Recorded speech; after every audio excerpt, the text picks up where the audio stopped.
관한 예언을 하는 내용이 6장에서부터 시작이 됩니다. 그래서 봉인되었던 7 두루마리의 봉인을 떼면서 심판의 내용들이 시작되는데요. 오늘 함께 읽은 이 말씀은 7번째 봉인을 뗄 때에 떼고 나서 6번째 나팔이 불려지는 그 시간, 그 시점에 요한이 보게 되는 심판에 대한 예언입니다. 좀 복잡하죠? 성경에 다 있으니까 답은 여러분들 확인하시면서 또 묵상할 수 있습니다. 그런데 오늘 함께 읽은 본문의 내용이 그 11장의 1절의 내용이 이렇게 시작됩니다. 또 내게 지팡이 같은 갈대를 주며 말하기를 일어나서 하나님의 성전과 제단과 그 안에 경배하는 자들을 측량하라 이렇게 나와요.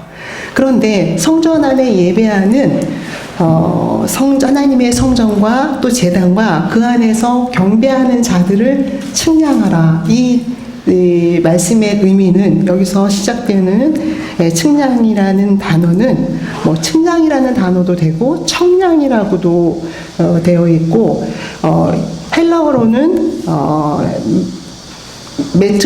메트레오 이렇게 됩니다. 우리 메트로 많이 들어보셨잖아요.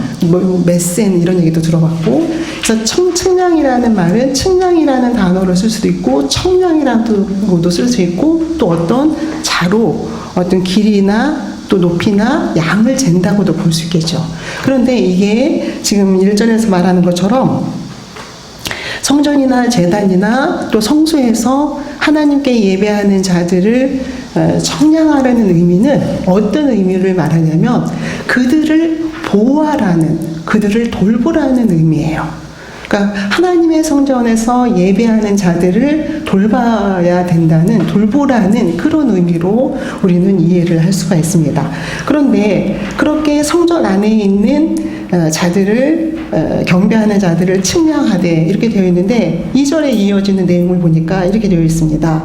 성전 바깥 마당에 있는, 그러니까 성전 바깥 마당은 측량하지 말고 그냥 두라. 이것은 이방인에게 주어진 것이라. 이렇게 얘기해요. 성전을 기준으로 성전 안에서 예배하는 자들을 돌보는데 성전 주변에 있는 이방인의 뜰이라고도 말하는 그 지역과 그 공간에 있는 사람들은 그냥 내버려 두라는 얘기입니다. 그러면 청량하거나 측량한다는 것이 돌보고 보호한다는 것을 의미한다면 이제 이방인의 뜰에 있는 그 부분에 거하는 사람들에 대해서는 돌봄의 사각지대를 얘기하는 거죠. 돌보지 않아도 된다는 거잖아요. 자, 오늘 이 말씀이 우리에게 어떤 것을 의미할까요? 오늘 요한은 이 예언을 통해서 어떤 이야기를 할 수 있을까요? 자, 성전 안에 있다는 것. 그렇다면 성전이 무엇일까요? 성전은 이스라엘 백성으로 그들의 정체성을 가지기 시작하는, 이제 하나님의 백성이 되는 그 시점에서부터 하나님은 이스라엘에게 성소를 주셨어요. 성막을 주신 거죠. 성막을 짓고 그 안에 내가 거하겠다, 하나님께서. 그리고 그 성막은 너희들과 늘 같이 동행한다. 왜냐하면 이스라엘이 출애굽하는 과정에서 성막이 이동될 수밖에 없겠죠. 아직 정착한 것이 아니기 때문에. 그렇게 성막이 이스라엘에게는 중요했어요. 그것은 뭘 의미하냐면 하나님이 그 안에 계시고 또 그 안에 계신 하나님께서 이스라엘 백성을 만나주겠다는 그런 의미인 거죠. 특별한 깊은 계약 관계인 거예요. 그런데 이스라엘 백성이 가나안에 이제 정착하게 되고 그리고 나라를 이루어가면서 솔로몬이 성전을 건축하게 됩니다. 그리고 또 솔로몬이 건축한 성전이 멸망하게 되면서 이스라엘이 멸망하게 되면서 그 성전이 파괴되는, 그리고 또 다시 500년쯤에 재건하게 되고 또 헤롯 시대에 중축하게 되는 이러한 과정들을 겪어가는 성전의 역사들이 있어요. 그렇다면 이스라엘에게서 성전이 왜 중요할까? 하나님은 성전에만 계신가? 교회에만 계시는 것일까? 고린도서 1장 2절에는 이렇게 되어 있습니다. 우리가 하나님의 거하는 성전이고 교회 공동체라는 얘기를 해요. 그렇다면 우리 공동체가 하나님의 성전이라면 성전이라는 건물이 왜 필요하고 또 성전 안에 계신 하나님이 임재가 우리에게 무엇을 의미하는 것일까? 그리고 모든 곳에 하나님이 계시다면 굳이 공동체나 성전이 필요한 것일까? 어떤 의미일까? 그리고 지금 오늘 말씀에는 성전 안에 거하는 자들을 보호하라는 얘기를 하고 있습니다. 저는 이렇게 쉽게 한번 설명해 보고 싶어요. 사랑하는 성도 여러분, 어떤 아픈 불행이도 고아가 있다고 해봅시다. 그 고아가 엄마가 없는 고아예요. 부모가 없는 고아라는 거죠. 그렇다고 해서 그 고아가 어떻게 태어났을까요? 엄마가 없다고 해서 모태를 통해서 태어나지 않은 것을 말하는 건 아니에요. 어느 누군가가 아름다운 사랑의 결과로 그 아이를 모태에 품었고 또 그 아이를 낳았어요. 그렇지만 또 어떤 불의의 사고로 또 비극적으로 그 어머니를 잃게 된 거죠. 그런데 이 고아는 부모를 잃었기 때문에 홀로 살아가야 되는 거잖아요. 그렇지만 그 마음속에 부모에 대한, 엄마에 대한 그런 깊은 사랑이 있지만 그럼에도 불구하고 현실적으로 눈앞에 보이는 것은 엄마가 없다는 거예요. 그렇기 때문에 그 삶이 피폐하고 또 아프고 또 고단할 수 있다는 거죠. 그것처럼 성전이 있다는 것과 성전이 없다는 것의 차이는, 내가 성전 안에 속한다는 것과 이방인의 뜰에 거한다는 것의 차이는 내가 깊이 하나님의 성전 그리고 하나님과의 깊은 관계, 그 동행을 통해서, 하나님과의 깊은 동행을 통해서 내 삶이 넉넉하고 또 풍요롭고 또 강건하다는 것을 의미해요. 고아와 또 부모가 있는 아이들을 비교를 해서 설명을 해드려서 조금 송구스럽긴 하지만 그런 생각이 좀 떠올랐어요. 고아라는 것이 부모가 없다는 건 아니잖아요. 그럼에도 불구하고 그의 삶이 늘 버겁고 혼자 살아내기 때문에, 그리고 다른 사람보다 더 많이 외로울 수 있고 또 더 많이 힘겨울 수 있다는 거죠. 그런 것처럼 오늘 성전 안에 있는 자들을 하나님께서 보호하라는 것은 하나님의 백성을 책임지겠다는 거예요. 하나님의 사람을, 하나님의 자녀를 책임져 주겠다는, 그들을 돌보겠다는 이야기를 하고 있습니다. 그런데 그 성전 밖에 있는 이방인의 뜰에 있는 자들에 대해서는 하나님이 그냥 두라는 얘기를 하고 있습니다. 그 우리에게 어떤 얘기를 할까요? 다양한 얘기를 합니다. 성전 깊숙이 들어오라고 하는 것은 하나님과의 깊은 관계를 의미해요. 우리가 교회를 다니나 마치 바깥에서 건물을 바라보는 것처럼 피상적인 그런 관계에, 또 다른 사람이 하나님과의 깊은 관계에 왠지 내가 묻어가는 것처럼 살아가는 그런 신앙의 모습, 또 그런 삶의 태도에 대해서 오늘 우리에게 성찰하게 합니다. 너는 어디에 있는가? 성전 깊숙이 들어와 있는가? 아니면 이방인의 뜰에 있는가? 이것을 오늘 우리에게 이야기합니다. 그렇다면은 우리는 오늘 이 말씀을 통해서 우리가 성전 깊은 곳에 들어가서 하나님과의 깊은 교제 속에서 거하는 그런 신앙을 가진 자로서 살아간다는 것, 그리고 또 그렇게 구별된 삶을 살아간다는 것은 우리에게 어떠한 것을 의미하는 것일까? 무엇을 얘기하는 것일까? 오늘 성경을 통해서 함께 이야기를 하려고 합니다. 사랑하는 성도 여러분, 하나님과 깊은 관계 속에 살아가는 것과 그렇지 않는 것이 어떤 차이일까요? 어떤 차이라는 생각을 여러분 하시게 됩니까? 우리는 신앙이 어느 순간에 감정적으로 와 닿는, 그리고 어느 순간에 하나님을 격렬하게 만나는 그 순간만을 이야기하지는 않습니다. 그건 은혜의 순간이에요. 근데 그 은혜의 순간을 시작점으로 해서 우리는 끊임없이 우리의 삶을 살아가는 데에 하나님과 함께 할 것인가, 아니면 그분 없이 살아가야 유혹을 받는다는 거죠. 살아가는가. 그런 끊임없는 선택의 과정인 것 같아요. 근데 이제 한번 이렇게 봅시다. 아까 우리 여호수아 갈렙 얘기도 했지만 이스라엘 백성이 출애굽을 해서 요단을 건너야 되는 그러한 상황이었어요. 벌써 홍해를 걷는 경험을 한 그런 이스라엘 백성입니다. 그런데 이제 요단을 가나안을 눈앞에 둔 거잖아요. 눈앞에 두고 요단을 도하하는 도하 사건이 벌어집니다. 근데 이때 어떻게 준비합니까? 여러분들이 이때는 또 이렇게도 얘기합니다. 요단의 그 강이 범람하는 시기였다는 얘기도 합니다. 그럼 여러분들이 이제 그 요단을 건너야 되는 그 커다란 숙제 앞에 어떻게 시작하실 겁니까, 여러분? 어떻게 시작하실래요? 이스라엘은 어떻게 시작했을까요? 여호수아가 이스라엘 백성들에게 이야기합니다. 여호수아 이스라엘 지도자가 우리 몸을 성결하게 하고, 그리고 성막에 있었던 하나님의 그 법궤를, 언약궤를 메고, 제사장이 메고, 그리고 그들이 앞에 서서 먼저 걷고, 그리고 그들이 요단강에 발을 건너는 순간, 발을 담그는 순간 그 물길이 열릴 거라는 얘기를 해요. 그렇게 이스라엘 백성이 실제로 시작합니다.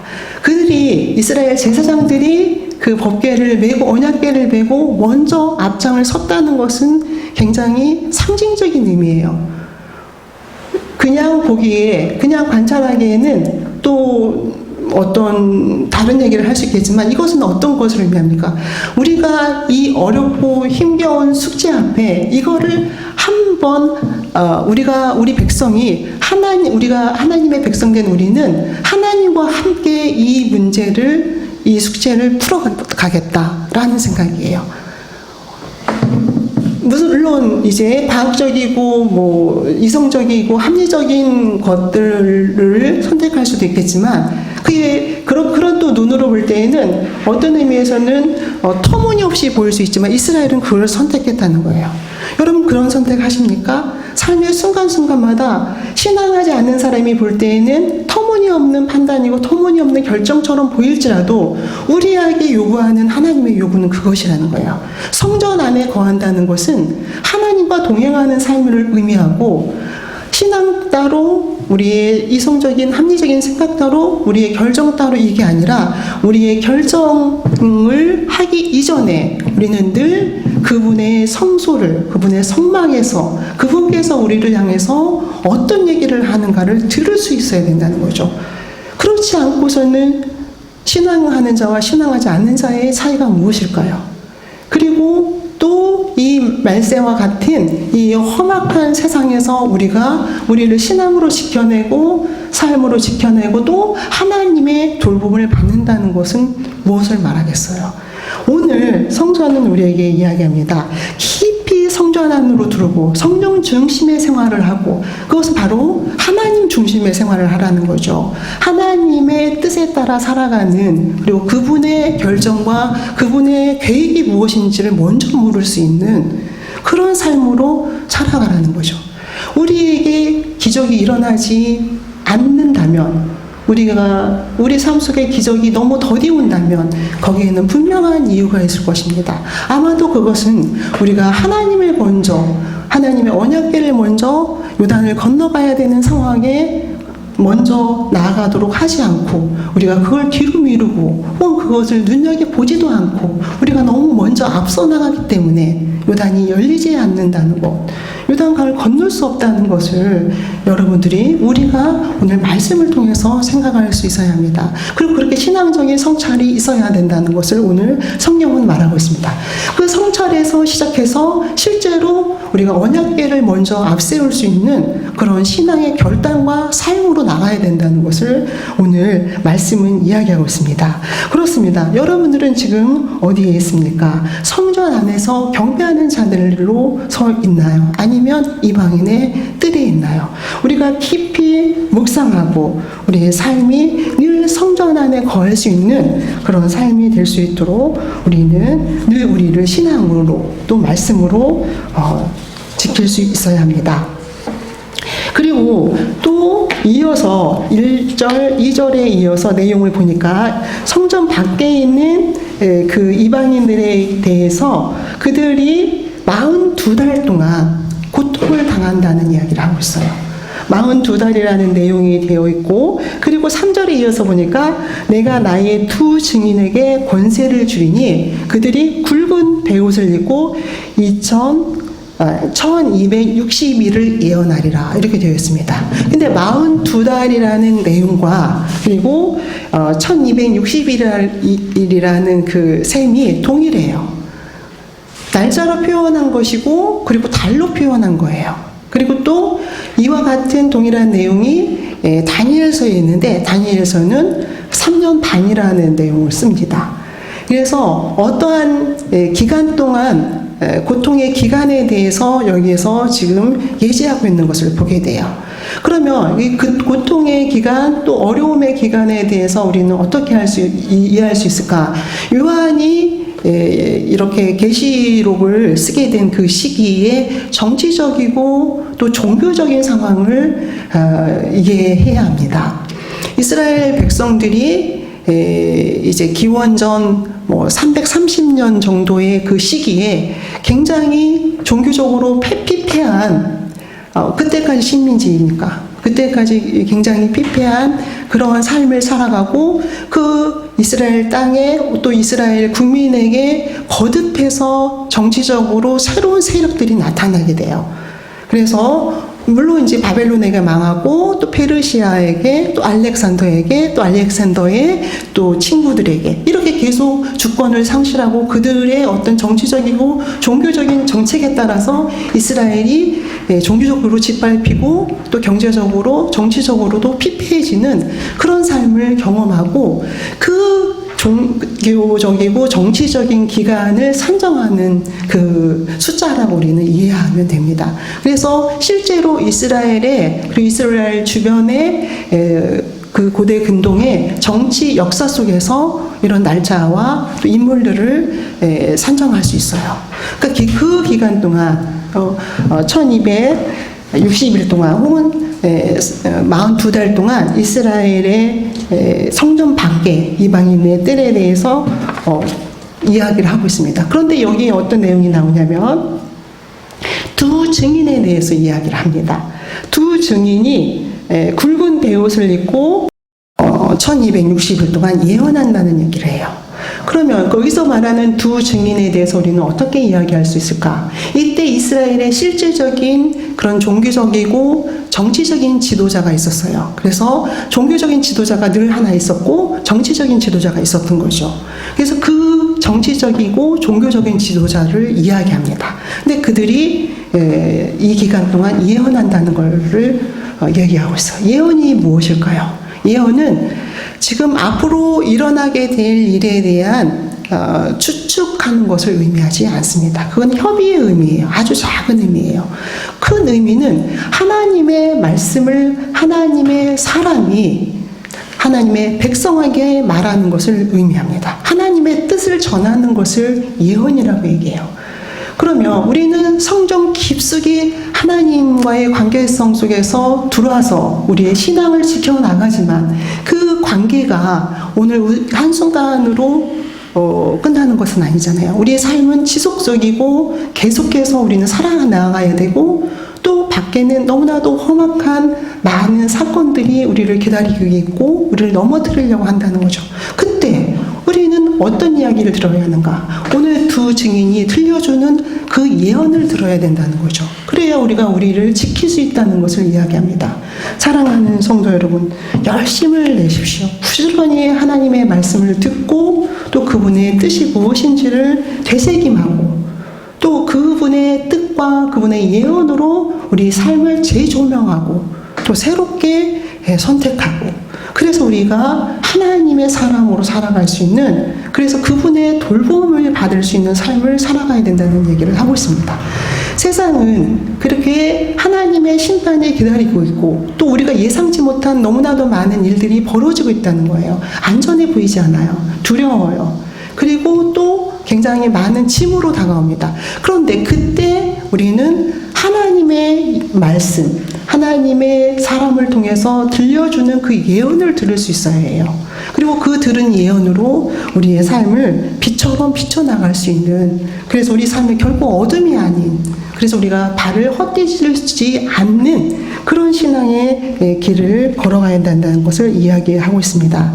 사랑하는 성도 여러분, 저는 그렇게 생각합니다. 아무리 우리의 삶의 여정 속에서 때로는 내 자신에서 내 가슴 속에서 일어나는 어떤 삶에 대한 어떤 회의, 또 삶의 의미에 대한 상실, 그리고 또 가까이 주변에서 그렇게 나를 삶에 대한 의미를 상실하게 만드는 그런 작고 큰 사건들, 그런 것이 없을 거라는 것은 누구도 보장하지 못해요.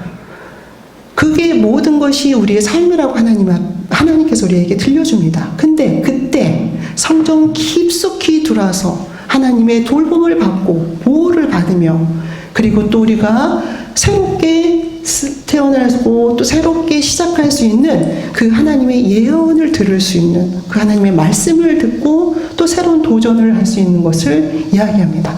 다른 소음에 귀를 기울이지 말고 하나님의 예언에 귀를 기울이고 또 그것에 따라서 우리의 삶을 살아갈 수 있는, 그렇다면은 이 험악하고 또 복잡하고 그리고 많은 가치관들이 너무나도 많이 홍수처럼 흐르는 이 시점에서 우리가 바른 길을 선택할 수 있는, 그리고 하나님의 삶으로 거뜬히 살아낼 수 있는, 그리고 자기 자신을 지켜낼 수 있는 삶을 살아갈 수 있다는 얘기를 오늘 성경이 들려줍니다. 그런 삶을 사시는 여러분들이 되시기를 축원합니다. 말씀을 생각하면서 우리가 한 마음으로 기도하는 시간 갖겠습니다.